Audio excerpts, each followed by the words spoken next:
gender juga. Inti dari yang Anda ajarkan apa sih? Saya sebenarnya menekankan perubahan dari asumsi menjadi ilmu pengetahuan ya. Mahasiswa datang ke kelas saya dengan asumsi-asumsi mengenai Islam, mengenai perempuan dalam Islam. Kemudian sesudah melalui proses pembelajaran yang sangat intensif, mereka mampu meninggalkan kelas dengan ilmu pengetahuan, gitu, dengan pengetahuan mengenai Islam dan juga mengenai perempuan dalam Islam. Gitu. Nah, sebelum nanti kita lanjutkan, karena Anda juga cerita tentang gender di dalam pemahaman keislaman ya, bagaimana perempuan dalam konteks Islam, nanti Anda jelaskan ya. Tapi di sini ada Ahmad Aditya. Ahmad Aditya ini adalah anak muda yang energik yang bersama teman-temannya menggagas pertemuan dari Ikatan Ilmuwan Indonesia Internasional. Ya. Boleh tahu ini gagasan lahirnya dari mana dan kemudian apa tujuan dari ikatan ini sehingga Anda berhasil mengajak tadi narasumber semua itu dan beberapa orang-orang hebat datang ke Indonesia, ke Jakarta untuk bertemu. Jadi gagasannya dari mana dan apa tujuannya? Pada dasarnya ide ini dimulai dari beberapa orang aja gitu yang punya pemikiran. Alangkah baiknya kalau kita bisa mempertemukan banyak manusia-manusia brilian Indonesia di luar yang belum banyak orang tahu untuk berkumpul di Indonesia dan bicara tentang bangsa.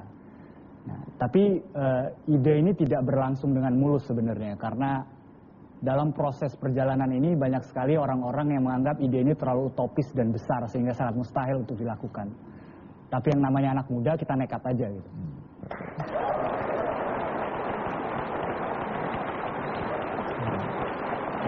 Dalam perjalanannya itu banyak yang berpikir bahwa kita bisa mengumpulkan 50 saja profesor doktor kita, general manager, asisten manager, CEO, orang-orang Indonesia yang ada di luar negeri, itu sangat bagus gitu.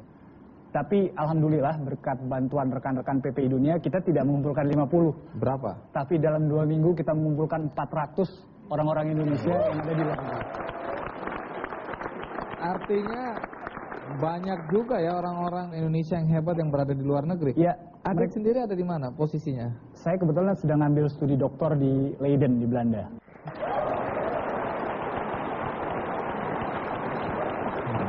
Tujuannya apa? Tujuannya? Kita ingin punya sebuah forum, akhirnya diputuskan sebuah ikatan, namanya Ikatan Ilmuwan Indonesia Internasional, yang kita harapkan dengan ikatan itu, target jangka pendeknya adalah kita bisa buat sebuah forum komunikasi ini, di mana banyak orang-orang besar ini bisa saling bertukar pikiran tentang apa yang telah mereka lakukan dan apa yang bisa kita buat bersama gitu di dalam ikatan ini. Kemudian target yang kedua adalah kita harapkan dengan munculnya tokoh-tokoh seperti Pak Nelson Tansu, Pak Ken Sutanto, dan juga profesor-profesor yang lain, ini dapat memberikan inspirasi dan motivasi bahwa bangsa ini adalah bangsa yang besar sebenarnya.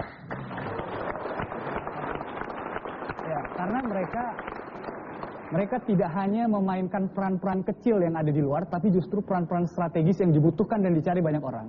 Baik. Ya, terima kasih, Adit. Kita harapkan tujuan tercapai ya.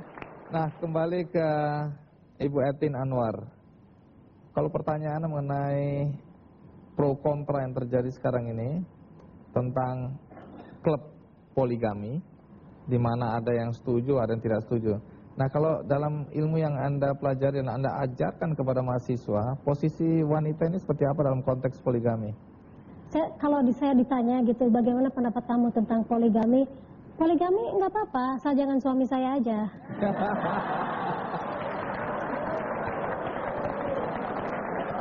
Saya nggak mau berbicara agama. Kalau agama itu jelas ya,